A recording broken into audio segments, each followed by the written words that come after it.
Bonjour à tous, je suis le docteur en écologie Olivier Dufour et j'ai fait une bonne partie, voire la majeure partie de ma thèse de doctorat dans le département, le département recherche et développement du bureau d'études environnementales Biotop. Je fais cette vidéo à destination en particulier des étudiants en écologie ou des passionnés d'écologie qui envisageraient ou qui se posent la question de leur orientation et qui connaissent les bureaux, les éditions Biotop, qui sont connus, les ouvrages Biotop sont connus, notamment dans le monde du naturalisme.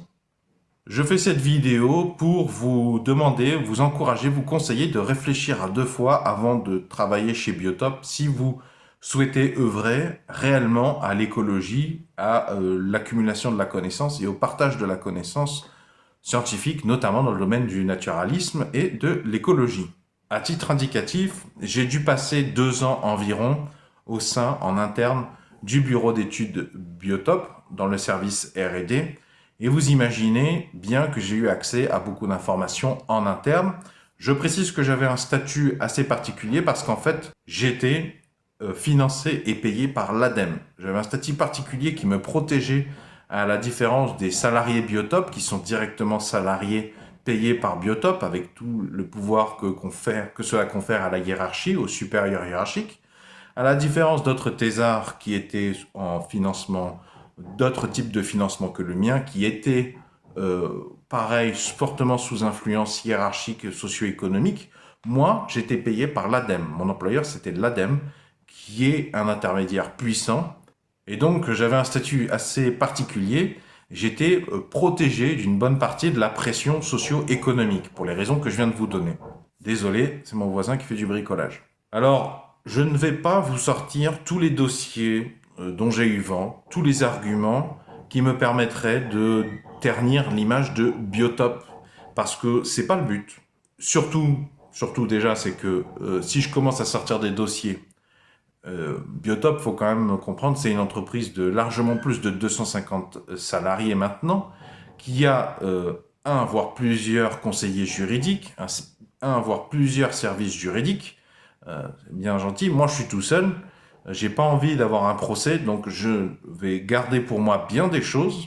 Surtout qu'en plus, certaines affaires dont j'ai eu vent que je pourrais vous expliquer, elles concernent des personnes qui travaillent ou qui ont travaillé chez Biotop et qui sont des amis. Et donc, je ne vais pas retourner le poignard contre eux. Ils m'ont donné des informations. Je ne vais pas m'en servir si ça peut leur nuire.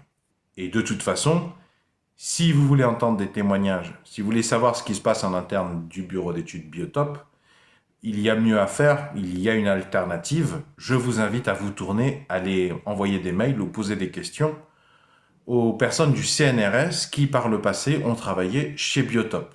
Vous aurez largement de quoi faire, ils en connaissent au moins largement autant que moi.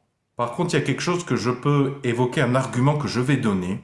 Je ne dis pas que c'est ce que Biotop fait, déjà je ne le dis pas pour me protéger juridiquement, mais toujours est-il qu'il y a un problème très très répandu dans tous les bureaux d'études de France et de Navarre, c'est que quand on veut se faire financer un projet, or les bureaux d'études passent une grosse partie de leur temps à essayer de se faire financer partiellement ou totalement leurs projets, notamment les projets qui nécessitent des dépenses au titre de la recherche et du développement.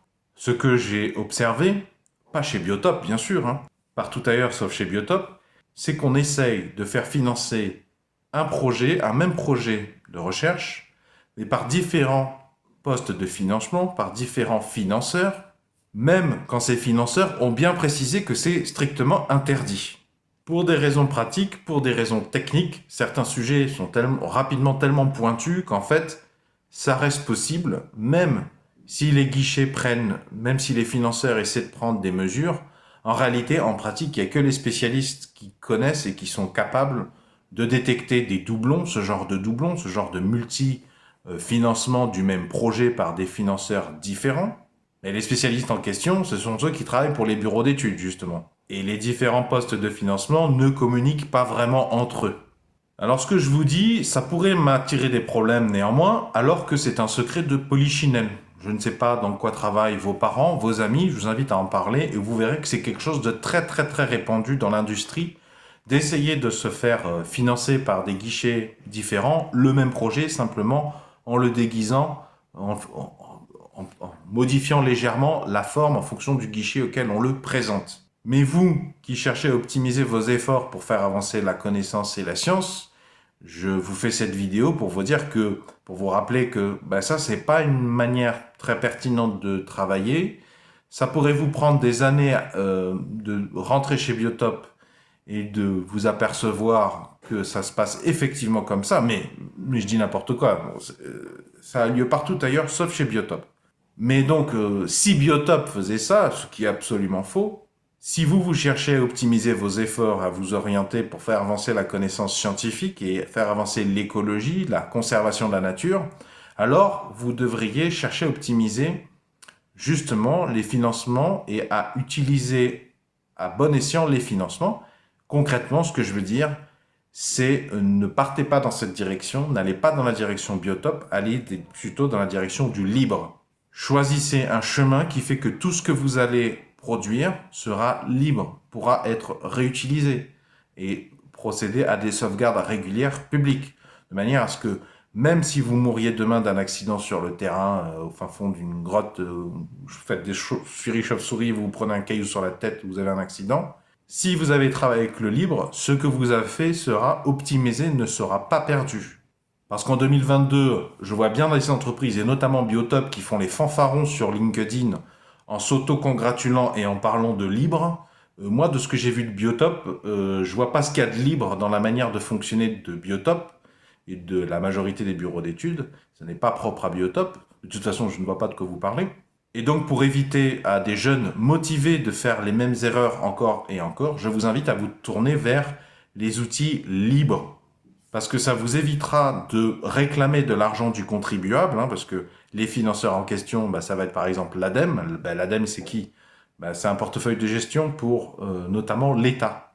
Comme financeur, il peut y avoir la région, le département, les ANR, les agences de l'eau. Tout ça, c'est des financements qui viennent de la communauté. Et donc, si vous voulez optimiser l'accumulation, la découverte scientifique, je vous invite à exclure Biotop et ses équivalents pour vous concentrer sur des manières de fonctionner dans lesquelles tout ce qui est trouvé est partagé librement et quasiment instantanément. Parce que vous comprenez bien que toutes ces entreprises qui se font financer qui vendent un même projet de recherche en écologie ou de conservation, de protection de la nature, et qui se le font financer plusieurs fois, carrément illégalement, et qui le savent pertinemment, toutes sauf Biotop, bien sûr. Chez Biotop, on ne fait absolument pas ça. Vous comprenez que c'est un gaspillage de ressources et un frein à la découverte scientifique et à la transmission de la connaissance scientifique. Donc si vous voulez pas vous faire niquer, entre guillemets, parce que vous êtes aperçu que vous avez pieds et mains liés parce que vous êtes un salarié, que vous pouvez pas tout dire, même si c'est dégueulasse, la solution, c'est le libre. C'est la communauté Linux, c'est la communauté Ubuntu, c'est la communauté Bash, c'est la communauté Python. Ça veut dire qu'il faut peut-être mieux galérer et rester seul ou avec ses copains sûrs de ce qu'ils font, sûrs de leur déontologie, à galérer, y compris peut-être sous des formes plus associatives ou des scopes ou des SIC, mais en travaillant avec des outils libres, sauvegardés automatiquement, qui vont être partagés librement partout sur la planète. Parce que gardez à l'esprit que, par exemple, si vous souhaitez étudier la tortue d'Hermann dans le massif des morts, ça peut intéresser des chercheurs dans certaines zones du Portugal ou de l'Espagne encore plus pauvres que la vôtre, ou des chercheurs en Grèce qui ont encore moins de moyens que vous. Tout ce que vous pouvez découvrir et partager, ça peut concerner des gens à l'autre bout de l'Europe ou à l'extrémité sud de l'Afrique qui ont encore moins de moyens que vous. Et donc, si vous avez œuvré, bien évidemment, à utiliser exclusivement des outils libres qui font que les résultats seront libres, ils pourront utiliser vos méthodes, vos découvertes, ils pourront accélérer de votre côté. Tandis que si vous partez dans une entreprise privée qui ne fait pas du libre, qui en plus se fait financer la même chose plusieurs fois et qui assume en interne que ce ne soit pas réglo, notamment vis-à-vis du contribuable français, non seulement vous ralentissez la découverte scientifique, la diffusion de la connaissance, mais en plus les résultats, les choses que vous pourrez trouver, il va y avoir des problèmes parce que ça va être potentiellement privé, il faut demander les autorisations, tandis que quand tout est libre, il n'y a pas besoin de se prendre la tête, il n'y a pas besoin de perdre du temps, et on se concentre sur la découverte scientifique. Si vous voulez d'autres sources contradictoires de l'avis que je vous ai donné, vous pouvez aussi vous servir de LinkedIn pour aller questionner, interroger d'anciens salariés Biotop également. Bon, je me rends compte que c'est pas forcément très clair et pourquoi je me mets subitement à parler du libre. Eh ben, je vais vous donner un exemple. Quand j'étais chez Biotop, quand je faisais ma thèse chez Biotop, à un moment donné, il y a eu une grosse vague de départ. Bon, il faut savoir que chez Biotop, ça c'est une autre information, ils préfèrent prendre des développeurs juniors, des développeurs en sortie d'école pour pouvoir les payer peu, voire carrément mal, parce que bah, là on a des profils de développeurs qui sont motivés, donc ils vont accepter d'être peu payés, mais on leur donnait beaucoup de travail. Alors c'est une stratégie comme une autre, je critique pas ça, mais à ma connaissance, non seulement ils étaient payés peu, mais ils étaient payés mal, hein, parce qu'ils héritaient d'énormément de responsabilités.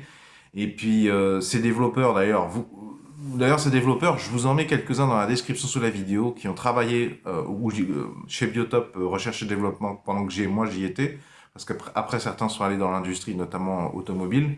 Je vous invite à parler avec eux. Je vous mettrai, j'essaie de vous trouver leur LinkedIn. Je pense que vous pouvez tout à fait utiliser ce canal pour leur poser des questions, avoir un son de cloche différent et plus précis, différent du mien et plus précis que celui que je donne.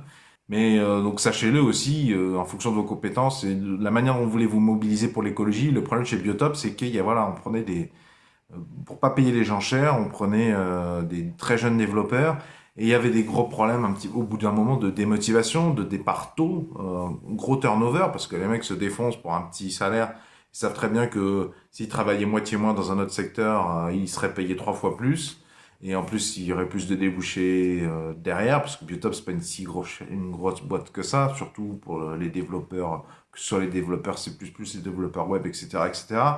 J'avais discuté aux développeurs, ils me disaient que c'est très compliqué parce que c'était très rare aussi chez Biotop, sachez-le, il y avait un très mauvais, globalement, organisation des départs des gens. Donc les développeurs par exemple, le jeune développeur qui, au bout de quelques mois, 1 an, 2 ans, 3 ans, il en a plus que marre, il veut se barrer. Le problème, c'est que, je sais pas comment ça se passait à la direction, mais ça se passait pas suffisamment bien parce qu'ils n'arrivaient pas à organiser un chevauchement, par exemple, d'1 mois entre le départ du développeur et celui qui va prendre la relève. Et ça, c'est extrêmement grave et extrêmement pénalisant parce que quand il s'agit de code, de développement, c'est rapidement pointu et passer derrière le code d'un développeur avant vous, s'il vous a pas expliqué déjà comment fonctionnait la boîte et surtout s'il vous a pas un peu expliqué comment fonctionne le code, mais en fait vous retrouvez, c'est très très grave, vous vous retrouvez quasiment à tout reprendre depuis le début. Je ne caricature pas. Et puis je sais qu'il y avait aussi des problèmes, c'est que comme l'informatique c'est pas vraiment dans l'ADN de Biotop, c'est à la base c'est beaucoup des naturalistes, même s'il y a quelques passionnés d'informatique, mais par exemple, chez Biotop, les développeurs me disaient c'est vraiment l'horreur parce que j'essaie d'expliquer aux ressources humaines quel est le profil du développeur qui doit être cherché pour me remplacer. Je n'arrive pas à me faire comprendre. Le mec s'est tapé la tête contre les murs. Ils avaient passé 1 heure, 2 heures avec le bâtiment direction recherche, ressources humaines pour expliquer. Et ils voyaient la fiche qui décrit le job qui a été mis en place pour lui retrouver son successeur. Les développeurs, ils avaient envie de tout casser. Hein. Ils avaient l'impression d'avoir absolument pas été entendus. Donc eux-mêmes, alors qu'ils s'en allaient, tu vois, donc, ils auraient pu se dire, oh, j'en ai ras-le-bol, on m'a pressé comme un citron, ils ont qu'à aller se faire un. Mais ceux qui en plus avaient la conscience professionnelle de préparer proprement leur départ et d'aider la boîte à pas perdre de temps, à aller taper directement dans le bon profil de développeur, c'était extrêmement compliqué. Pour caricaturer, et encore je caricature pas, en fait les développeurs me disaient, non mais il faut bien comprendre que pour les ressources humaines de Biotop, il n'y a que informaticien, il n'y a pas développeur web, développeur C++, développeur application, développeur Java. Non, non. Pour les ressources humaines et la direction de Biotop, y a informatique. Voilà. C'est les mecs là sur les ordinateurs, voilà, c'est les informaticiens. Voilà. Donc effectivement, quand tu n'arrives pas à te faire comprendre et à rentrer dans les ramifications, c'est extrêmement compliqué. Et si toi tu veux t'investir dans l'écologie, bah, je te fais gagner du temps, je te donne ces informations. Ça va peut-être changer, ça s'est peut-être amélioré, peut-être ça a empiré aussi. Donc je parlais du libre tout à l'heure. Je vous donne un exemple parce que c'est peut-être pas très concret.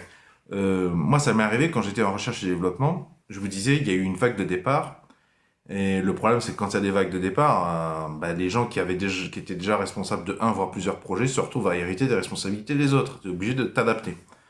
Euh, et en fait, ils ont pris un ichthyologue, quelqu'un qui a fait sa thèse sur les poissons. Je dirai pas son nom et je donnerai pas plus d'informations parce que je cherche pas à nuire à cette personne. Cette personne était très très accueillante avec moi quand je suis arrivé chez Biotop, était très correcte pendant tout mon passage. Mais donc c'est quelqu'un qui était ichthyologue, hein, mais au sens biologique du terme, c'était même pas particulièrement un acousticien, même pas du tout et encore moins un acousticien qui a de l'expérience pour manipuler des outils d'informatique poussés comme des outils de reconnaissance automatique, des IA, je préfère pas utiliser le mot IA parce que je trouve absolument pas ça pertinent, des détecteurs automatiques basés sur des modèles du genre perceptron multicouche, forêt d'arbres aléatoire, forêt d'arbres décisionnelle, machine à vecteur de support, etc., etc. Donc, un ichthyologue, et du jour au lendemain, avec ses supérieurs, lui ont dit, bon ben voilà, tu hérites d'un pôle détection paracoustique automatisé de sons de cétacés, et tu vas prendre l'outil PAMGuard. En fait, en interne, on lui a dit, bah, tu prends l'outil PAMGuard, et sur une échelle de temps extrêmement courte, on lui a dit, t'as 15 jours pour en faire quelque chose, quoi. Et puis, chez Biotop, attention, hein, leur partenaire, c'est bah, les clients de Biotop, ça peut être la région, enfin c'est des trucs très sérieux, hein. Ça veut dire que tu vas recevoir des données professionnelles, tu vas peut-être être obligé de travailler avec d'autres professionnels très compétents dans certains domaines, donc si tu fais pas bien ton boulot, il y a moyen qu'ils se rendent compte que tu remplis vraiment pas le cahier des charges. Et bon, voilà, pour te dire le niveau, pour t'éviter que ça t'arrive à toi, étudiant, sache que moi j'ai assisté à cette scène surréaliste. On a un ichthyologue, biologiste, qui avait déjà beaucoup de travail, tu vas prendre le logiciel PAMGuard et tu vas nous pondre un détecteur automatique. Donc, en plus, au-delà de la déontologie, de la morale et de l'éthique, je vais même pas en parler, mais ce que je vais vous dire, c'est pour ça que je vous parle du libre. Parce que du coup, PAMGuard, c'est, si je dis pas de bêtises, un logiciel open source. Comment expliquez-vous qu'une entreprise privée se retrouve à récupérer en douce, enfin en douce, je pense qu'ils ne se sont pas étalés sur la question, hein, à récupérer PAMGuard qui a été conçu pas par eux, par des passionnés qui travaillaient gratuitement, qui se retrouvent à le récupérer en interne, plus ou moins sans le dire, à bazarder quelqu'un qui n'a jamais fait d'acoustique sérieuse sur des longues séries de données pour faire de l'apprentissage automatique, parce que attention, c'est un logiciel d'aide, mais c'est pas si facile que ça hein, de manipuler open source. Moi, je suis bien placé pour le savoir. Je suis un spécialiste de méthodes d'informatique assez poussées sur des biosignaux, d'utilisation pour faire des détecteurs automatiques. Je ne trouve pas que PAMGuard, ça se prend en main comme ça. Et donc au final, je vous pose la question, est-ce que ça serait pas plus pertinent et direct de travailler comme travaille PAMGuard, travailler directement dans le libre et d'assumer? Est-ce qu'on ne gagnerait pas un peu plus de temps? Est-ce que c'est pas un aveu que ce genre de boîte qui vend des services et qui se présente comme experte dans certains domaines, quand vous savez, si vous saviez en réalité, par exemple, au travers de ce genre d'exemple, qu'il y a ce genre de choses qui se passent, est-ce que ça serait pas mieux de travailler dans le milieu associatif, avec la communauté Linux par exemple, ou des communautés autour du CNRS? Il me semble que c'est à vous de réfléchir et de prendre des renseignements. D'ailleurs, je vais vous donner un nom, Albert Bertolero. C'était mon maître de stage pendant 6 mois dans le Delta de l'Ebre, en deuxième année de master, je crois. Pourquoi je vous parle d'Albert Bertolero? Parce que c'est un agent de terrain, naturaliste. Pour vous contextualiser, je ne vais pas résumer son CV, son expérience en quelques secondes, mais en argument choc, vous voyez, Albert Bertolero et 4 ou 5 personnes du Delta de l'Ebre, y compris du parc naturel régional, ils se sont occupés de l'étude et de la protection de ce qui devait représenter au moins 90% de la population de Goéland-Dadouin en 1990. Et depuis, la situation s'est beaucoup améliorée grâce aux études et aux mesures qu'ils ont prises en place. C'est un spécialiste de la tortue d'Hermann, de l'Espagne jusqu'à la Grèce. J'ai travaillé avec lui sur de l'échantillonnage sur de la poule sultane, Porphyrio. Il a travaillé sur de la restauration écologique. Enfin, je vous invite à aller voir son CV, je vous mettrai dans la description sous la vidéo. Vous devriez peut-être le contacter pour lui poser les questions parce que lui, il est beaucoup plus terrain-terrain. Moi, j'aime beaucoup la biologie, mais Une fois, j'ai eu l'occasion d'accompagner Benoît Gineste, l'ornithologue Benoît Gineste, au fin fond des ravines de la Réunion sur des colonies de puffins. Bon, c'est marrant à faire une fois, hein, parce que moi, les 6 heures aller-retour, là, c'est très très beau, c'est magnifique, mais j'ai pas cette fibre que certains naturalistes ont. Donc comme ça vous fait 2 sons de cloche au moins. Un biologiste très tourné détection automatique informatique, automatisation des procédés, et des mecs beaucoup plus de terrain. Et puis Albert Bertolero, il a énormément plus de connaissances et d'expérience que moi. Il pourra vous donner des informations. C'est intéressant d'aller voir, d'aller lui demander son son de cloche. Je pense qu'en plus, il est en fin de carrière. Donc je pense qu'il a plein de conseils à vous donner si vous souhaitez vous organiser. Il a plein de conseils à viser, vous donner des pistes de ce qu'il pense prioritaire. Et lui, il a une grande connaissance de la littérature scientifique dans ces domaines. Donc profitez-en. Encore chez Biotope aussi, il y avait plusieurs ornithologues. Je ne donnerai pas leur nom pour les protéger parce que je n'ai pas l'assurance qu'ils aient envie le moins du monde d'être cités. Mais quand je faisais ma thèse chez Biotope, il y avait des naturalistes, notamment des ornithologues, qui avaient une espèce de... on aurait dit que, si vous voulez, le fait de travailler chez Biotope et d'être, malgré les choses qui pouvaient se passer au sein de Biotope avec lesquelles ils étaient pas d'accord, voire vraiment, vraiment pas d'accord, le fait de travailler chez Biotope, ça leur permettait déjà d'avoir un salaire et de travailler dans le milieu quand même de la nature, avec des thématiques extrêmement spécialisées, de manipuler des outils optiques, des outils informatiques, des outils radars très très poussés. Et en fait, en parallèle, le fait d'avoir leur CDI ou un CDD sérieux, d'être payé à peu près correctement, euh, en parallèle de ça, si je dis pas de bêtises, ces ornithologues et les naturalistes de manière générale, ça leur permet d'être dans le bain, mais vraiment, vraiment, vraiment chaud dans le bain de ce domaine. Et en parallèle, si vous voulez, ils vont utiliser un peu ces outils avec l'autorisation de la direction, de leurs collègues, ou des véhicules, par exemple, de l'entreprise pour aller faire des suivis de populations d'oiseaux dans des projets beaucoup plus libres, beaucoup plus internationaux, dans lesquels vous savez, par exemple, les suivis quand on veut étudier quand on veut suivre des populations d'espèces d'oiseaux, ben, pareil, il faut suivre un peu la migration. Pour suivre la migration de l'Europe du Nord vers l'Afrique du Sud, il faut bien évidemment que tout le monde, tous les pays, tous les naturalistes de tous les pays du monde collaborent. Et la meilleure manière de le faire, bah, c'est de libérer la donnée, c'est que la donnée soit libre. Donc évidemment, c'est pas trop compatible avec ce qu'on trouve en termes de propriété intellectuelle au sein de Biotope ou de n'importe quel bureau d'études, où chacun essaie de défendre son bout de l'art. Donc si ça se trouve, peut-être que une autre solution, vous qui cherchez à vous aiguiller, ce serait ça. C'est-à-dire, j'ai un boulot, je m'attends à être fortement désillusionné par ce qui se passe en interne, mais j'ai pas de meilleur moyen, si vous voulez, si je veux étudier la nature, cette bicomposante, c'est-à-dire 3 jours sur 7, je fais des choses vraiment pas ouf, mais au moins je suis dans le bain, je suis vraiment dans la conservation, dans l'inventaire, etc. Et certains week-ends, je participe à des suivis de grande envergure libres, open data, open source, des choses extrêmement gratifiantes qui font avancer le schmilblick. Donc effectivement, voilà, je vous invite à prendre conscience de ça et à aller toquer aux portes pour demander. Je pense que c'est à chacun en fait de trouver son aiguillage, de trouver un équilibre entre les deux. Albert Bertolero, sachez que par exemple, lui, il était beaucoup moins versé là-dessus. Il était beaucoup plus prêt à aller loin, je sais, il me semble, si je dis pas de bêtises. C'est le parc naturel du Delta de l'Eb qui me l'avait dit. Il m'avait dit que certaines années où c'était vraiment tendu financièrement, Albert Bertolero, il avait accepté de ne pas être payé pour faire certains suivis de certaines espèces du parc, certaines années. Et donc, sous-entendu, bon, ça marchait beaucoup à la confiance si j'ai bien cru comprendre, mais c'était des équipes assez motivées. Les années suivantes, on lui a donné le suivi. On n'allait pas s'amuser à lui dire ah bah désolé, t'as travaillé gratuitement l'année dernière, mais là cette année on a de l'argent, mais on va payer un autre expert. Tout ça pour vous dire le niveau d'implication réel dans le domaine de l'écologie, même un spécialiste mondial, hein, Albert Bertolero, je ne sais pas si vous vous rendez compte du niveau d'expertise mondiale. Quand vous avez besoin en Europe de faire un chantier de restauration de population d'émides lépreuses de 6 sud d'Europe ou Tortue d'Hermann, mais il y a combien de personnes je sais pas, il doit y avoir 3 personnes. Top 3, il y a Albert Bertolero, hein, pour donner une idée. Donc, vous voyez, au niveau du contexte, où il en était rendu quand même, hein, malgré ce niveau d'expertise, comment ça se passe. Donc, voilà, vous avez un peu des exemples assez diversifiés de la réalité, si vous voulez, vous préparer à ce qui va s'arriver, à ce qui va vous arriver si vous voulez travailler dans le monde de la conservation, de la recherche en écologie.